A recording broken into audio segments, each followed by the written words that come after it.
안녕하세요. 아이연구소 가족상담사 이선희입니다. 제가 첫 번째 리뷰할 책으로 가족 힐링이라는 책을 여러분들께 소개하겠습니다. 가족치유의 어머니라고 불리는 버지니아 사티어 선생님의 책인데요. 최초로 가족치료 훈련 프로그램을 만들었고 그것을 가지고 전 세계를 다니면서 실제로 가족들을 치료한 그 임상 경험과 노하우가 담긴 가족의 체계를 볼 수 있는 그런 장점이 있어서 제가 이 책을 선정했습니다. 자, 여러분들 이전에 동네에 이런 분들 계셨죠? 꼭 아이를 야단칠 때 너는 가정교육을 어떻게 받았길래 이렇게 행동하니? 니네 부모는 그렇게 가르치든? 뭐 이런 얘기 경험 있으실 거예요. 자, 이것이 시사하는 바가 아마 이거 아닐까요? 모든 것은 가정에서 배워서 나온다. 네가 하는 행동 이런 것들은 가정에서의 생활과 아주 밀접한 관련이 있다. 자, 이 책에서 전하고자 하는 메시지도 그거예요. 그리고 한 개인이 어떻게 사회생활을 조화롭게 해나가고 그 어떤 역량을 펼쳐가느냐 이것의 기본도 가정에서 나온다. 그래서 우리가 얼마나 가정이 양육적이고 건강한가를 점검해 볼 필요가 있고 또 그렇게 되기를 여러분들이 또 추구하고 노력해야 된다 라는 그런 강력한 메시지를 담은 책입니다. 자, 가족 치료를 하면서 실제로 가족들을 만나보니까 항상 반복적으로 나오는 부분의 4가지를 발견했는데요. 그 첫 번째가 자존감, 두 번째가 소통, 세 번째가 규칙, 네 번째가 사회와의 관계.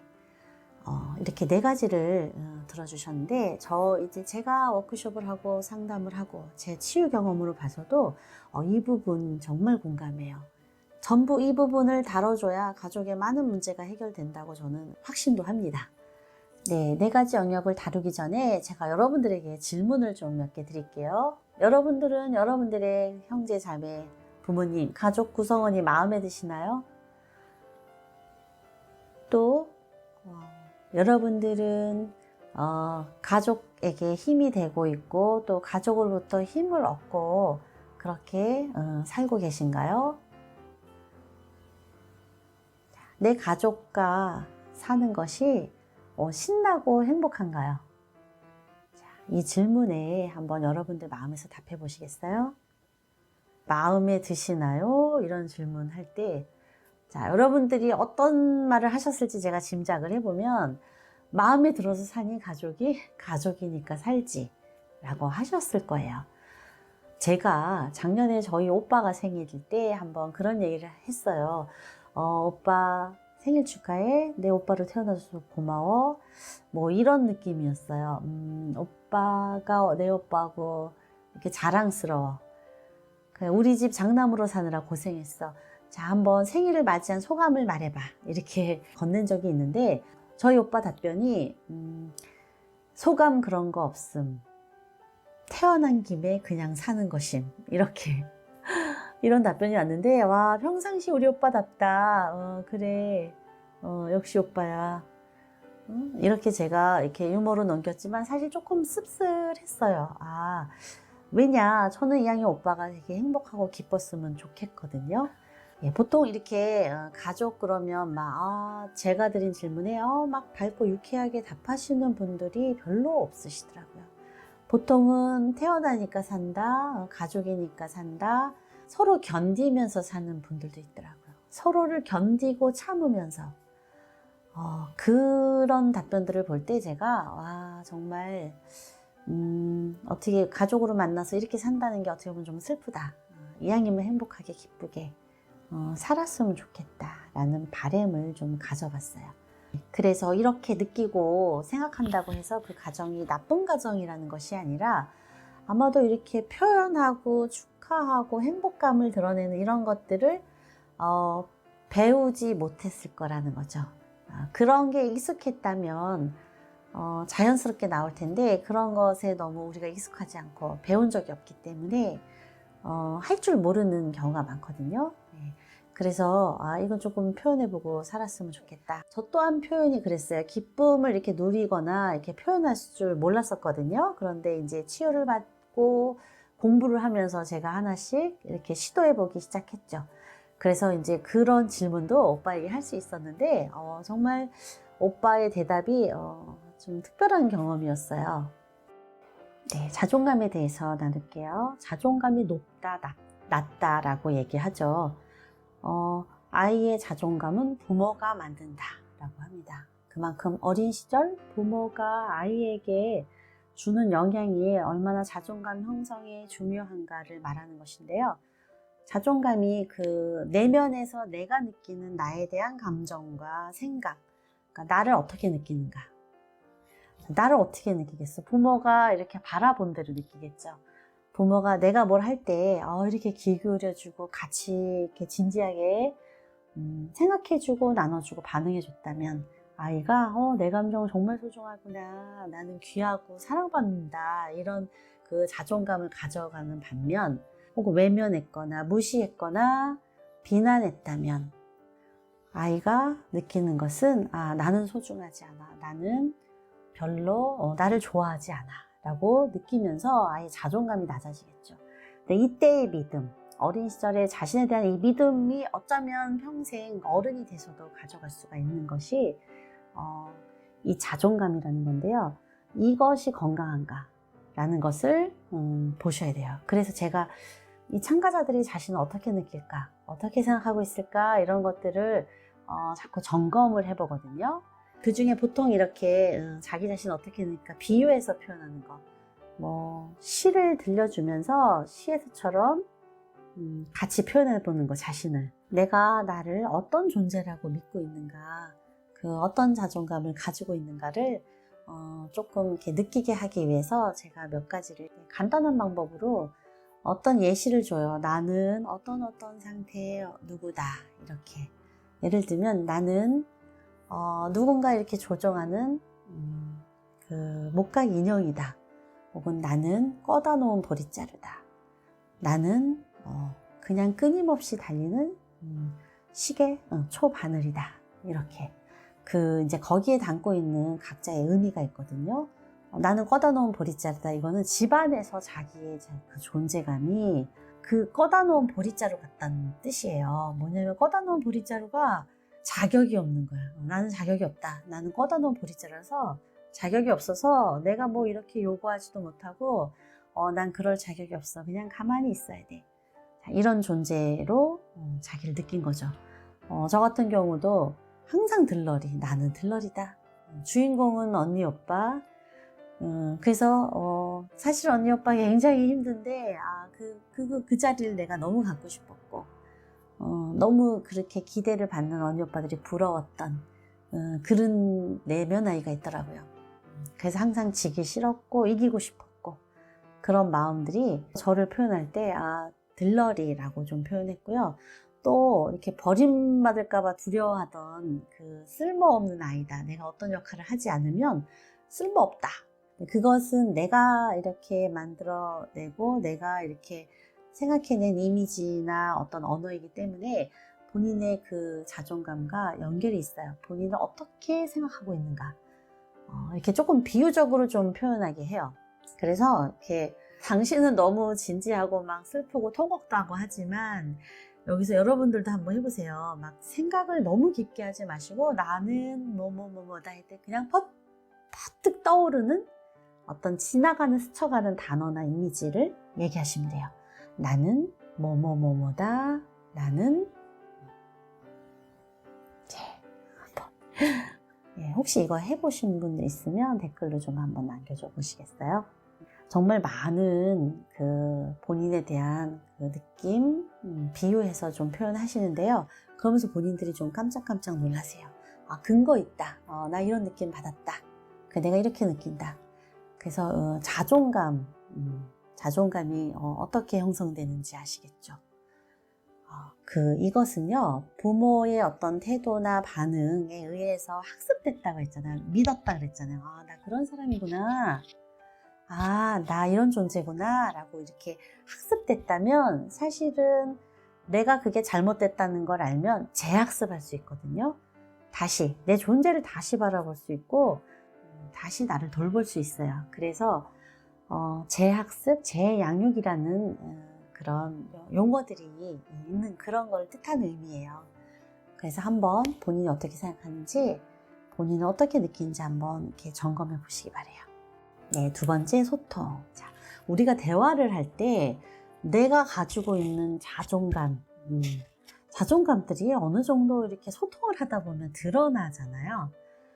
그래서 내가 감추고 싶은 것들, 이런 것들, 내가 좀 수치스럽게 여겨서 그렇게 보이고 싶지 않은 것들이 드러날 수 있기 때문에 보통 대화를 좀 하지 않는 경우도 있거든요. 말을 할까 말까 할까마다 안 하는 경우. 저도 좀 이런 경험들이 있었어요. 그래서 요즘은, 그래, 그런 거, 두려움을 좀 감안하고, 표현하는 편이에요. 그것에 따른 어떤 부정, 이런 것들이 너무 두려워서 드러내지 않았었는데, 그냥 한번 내가 용감하게 표현해보자. 그렇게 해서, 할 때가 있는데, 이것이 정말 많은 도움이 됐어요. 어릴 때 내가 태어나서 나를 돌봐주는 사람, 그 사람과 관계 맺으면서 또 소통을 우리가 배웠죠. 거기서 경험을 했으니까 학습이 됐죠. 그리고 아이가 만 5살이 되면 대략 10억 차례 소통 경험을 쌓는다고 해요. 그러니까 우리가 살면서 어떤 큰 일이 있지 않고는 이 기초가 돼서 이 초기에 배운 소통법이 학습한 이것이 기초가 돼서 일생의 삶의 기초가 될 수 있거든요. 그래서 우리가 하는 소통, 자존감 이런 부분들을 좀 관찰해 볼 필요가 있다라고 저는 생각합니다. 소통도 학습된 거라면 재학습, 재양육이 가능하다는 것 또한 여러분들이 꼭 기억해 두시길 바라요. 문제가 있는 소통을 바꿔보는 방식 이런 것들은 뭐 새롭게 배운다 했으니까 전문가한테 새로 배우는 거 그리고 훈련해 보는 거 이런 것들이 있는데 개인적으로 좀 훈련해 볼 수도 있어요. 어렸을 때 내가 느끼는 것을 그대로 표현하는 게 힘들었다. 이런 경우가 있죠. 이걸 다 표현하면 이기적이야. 그건 철딱서니가 없어. 없는 말이야? 야, 어떻게 그런 말을 하니? 이제 이런 반응이 거부당할 거에 대한 두려움이 있다면 우리가 이걸 솔직하게 표현할 수 없었고, 그래서 그것을 훈련하는 방법으로 저는 이런 것들을 좀 많이 썼어요. 지금 올라오는 감정을 표현한다. 그런 것들로 인해서 어떻게 될까봐 두렵다. 예를 들면 제가 올라가서 괜히 웃음거리가 되거나 강연 대사를 까먹어서 주춤거리고 하는 그 바보 같은 모습이 들킬까봐 두려워요. 그리고 또 내 강연이 너무 시시해질까봐 두려워요. 그래서 모두가 외면할까봐 걱정이 올라옵니다. 자, 이런 것들을 표현하고 훈련할 때 강연을 시작하게 해요. 그리고 실전에서는 그런 표현을 하지 못하게 하죠. 느껴지는 것을 표현하는 거, 그럼으로써 그것들이 좀 사라지도록 하는 그런 방법들을 쓰고요. 실제로 가족들과 함께 살 때 소외감도 느끼고 하잖아요. 가족이 3인 가족인 경우는 둘하고 좀 이렇게 친해질 수 있어. 한 명이 소외감을 느낄 수도 있는데 이런 것들이 마음에 그렇게 담아두고 혼자 삐지고 막 되게 속상하고 이 모습이 너무 초라해서 나 너무 슬퍼 라고 표현할 수가 없는 거예요. 이미 내면에서 너무 초라해서. 그런데 이런 것들을 건강하게 표현할 수 있다면 굉장히 건강한 가족이죠. 이런 것들을 여러분들이 못하고 이렇게 눌러뒀다면 지금 비슷한 감정을 느낄 때 한번 표현해 보세요. 둘이 이렇게 친한 모습을 보니까 내가 좀 소외감을 느끼네. 조금 갑자기 서글퍼서 좀 외롭다고 느껴져. 이렇게 표현해 보는 것. 그리고 또 내가 어떤 내 안의 생각에 사로잡혀서 스토리를 쓴다면 예를 들면 이런 거예요. 앞에 있는 사람의 어떤 표정과 이런 것들이 나를 못마땅해 하는 것 같아. 내 의견이 마음에 안 들어 하는 것 같아. 나를 좀 나하고 말하기 싫어하는 것 같아. 이렇게 느껴졌을 때 매번 이걸 다 표현할 수는 없지만 한 번쯤 여러분들이 해보고 싶다, 가능하겠다, 이것이 적절하겠다 싶을 때 해보세요. 제가 지금 당신의 얼굴과 표정과 이거를 볼 때 제가 낸 의견이 굉장히 못마땅하게 느껴지거나 너무 정말 말하기도 싫다 라고 느껴져서 제가 좀 많이 두렵거든요. 제 생각이 맞나요? 이렇게 확인하는 거. 여러분들 거부당하고 부정당할까봐 확인하지 못한 것들이 있거든요. 그래서 간혹 내가 어떤 스토리가 써지면서 마음이 괴롭다 이럴 때 한번 용기 내서 한번 이렇게 표현해 보세요. 여러분들이 어떤 자존감을 회복하고 좀 자신감을 갖는 데 도움이 되실 거예요. 그리고 이 소통하는 그 방법 중에 자세하게 이렇게 얘기 안 해주고 지시대명사 막 이것저것 저쪽 이쪽 막 이렇게 쓰시는 어르신들 계신데요. 저희 엄마가 그러세요. 그래서 제가 좀 몇 번을 물어보면 그걸 몰라서 묻나 이렇게 또 다시 가르쳐 주시는 게 아니라, 그러면 내가 저쪽에 갖다 놓으라고 얘기했겠니? 당연히 이쪽이지 이렇게 해서 어린아이들은 그 되게 혼동스럽거든요. 근데 제가 그런 저랑 같은 분을 한번 만난 적이 있어요. 그분이 이런 얘기를 하시더라고. 저보다 나이도 한 10년 이상 연배신데 어릴 때 엄마가 그릇을 갖다 놓으라 저쪽에. 근데 아이가 어디다 갖다 놓을까요? 이렇게 물어봤더니 야, 화장실에 갖다 둬라, 화장실에. 이렇게 얘기를 하신 거예요, 어머니가. 어머니가 무슨 뜻인지 아시죠? 그릇을 당연히 부엌에 갖다 놓겠지. 그걸 몰라서 묻냐? 이래서 얘기를 한 건데 이 분이 정말로 그릇을 화장실에 갖다 놨다는 거예요. 그래서 제가 그 얘기를 듣고 와, 어쩜 이렇게 우리 엄마랑 똑같을까? 이런 소통법 굉장히 곤란하고 아이들 너무 힘들어요. 내가 다 안다고 생각하고 혹시 이런 소통을 하지 않는지도 한번 이렇게 점검해 보시기 바래요. 예, 의사소통 방식에 여기서 4가지가 나오는데요. 그 4가지를 다 설명하지 않고 크게 2가지로 제가 좀 말씀을 드리면 일치적인 의사소통과 비일치적인 의사소통을 얘기할게요. 자, 일치적이라는 건 내면에서 느끼는 어떤 내 욕구, 감정, 기대, 희망, 열망 이런 것들을 적절히 잘 표현하는 거예요. 겉으로 보기에도 그런 것들이 드러나게, 비언어적인 것도 즉 어떤 슬픔을 얘기할 때 슬픔을 느끼고 화가 났을 때 화가 난 것들이 좀 이렇게 적절하게 잘 표현하는 거, 이게 일치적인 거, 자연스럽게 표현하는 거죠. 그런데 비일치적인 건 뭐냐면 이 화난 감정을 표현하면 내가 지금 욕을 먹을까봐, 부정당할까봐, 미움받을까봐 이걸 좀 이렇게 적절하게 표현을 못하고 누르거나 혹은 다르게 돌려서 얘기하는 거. 슬픈 감정을 얘기하는데 웃고 있는다든지 괜찮다고 하는데 뭔가 얼굴에 화난 표정이 나온다든지 이런 것들 제 비일치적인 표현이라고 해요. 자, 비일치적인 표현을 하게 된 것은 이 느끼는 것을 다 얘기했을 때 오는 어떤 부정, 버림받음에 대한 두려움 이런 것들 때문에 비일치적인 의사소통 방식을 내가 이제 학습하게 된 경우를 말하는 거죠. 자, 이게 왜 그렇게 됐냐면 생존, 살아남기 위해서 생존에 의한 그냥 대처 방식이 됐다는 거예요. 제가 워낙 이렇게 일치적으로 이렇게 표현하는 것들이 해본 적이 거의 없기 때문에 이렇게 화가 나도 화가 나는 줄 모르는 거예요. 그리고 화가 나도 웃었고 느끼는데 제가 익숙하지가 않았거든요. 느끼는 대로 표현을 해야 되는데 뭐가 안 맞는 거예요, 박자가. 안에서 느끼는 것과 겉으로 표현하는 게 다르다 그럴까? 그래서 저희 아이가 어릴 때 저한테 이런 말을 자주 했어요. 엄마 웃고 있는데, 입은 웃고 있는데 눈이 화났어. 이렇게 표현하는 경우가 많았어요. 사실은 제가 괜찮다고 했는데 괜찮지 않았던 거죠. 화가 나는지 모를 때가 많아요. 그리고 이제 더 웃기는 건 이전에 한 1년 전에 일이 지금에서야 화가 난다든지 한 달 전에 이렇게 지금 화나는 걸 느낀다든지 이렇게 좀 평생 살아왔던 저의 그 의사소통 방식과 낮은 자존감과 그런 걸 표현하면 나쁘다라는 어떤 규칙에 의해서 어색한 약간 로봇 같은 사람이 돼버린 거예요. 그래서 한동안 저의 두려움이 뭐였는지 아세요?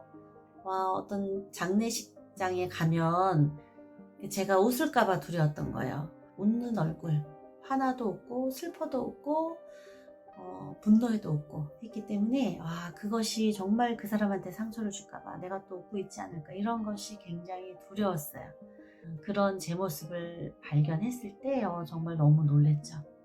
그래서 되도록이면 일치적으로 살려고 하고 표현하려고 하는데 그게 좀 쉽지 않잖아요. 그래서 속에서 분노가 올라올 때 그대로 표현하면 상대한테 상처도 주고 다시 그거 저한테 돌아오기 때문에 제가 혼자 있을 때 좀 일치적인 표현을 많이 해요. 소위 말하는 지랄, 욕, 부정적인 감정을 혼자서 많이 표현하죠, 집에서. 그렇게 다 안에 있던 것들을 꺼내고 나니까 제가 뭘 원하는지, 제가 어떻게 해줬으면 좋겠고 상대는 또 뭘 원하는지를 볼 수 있게 되더라고요. 점점 일치적인 사람으로 되어가고 있는 것들을 많이 느낄 수 있었습니다. 나머지 규칙하고 사회관계 그리고 또 다른 부분들은 다음 시간에 또 할게요. 다음 시간에 다시 만나요, 여러분들.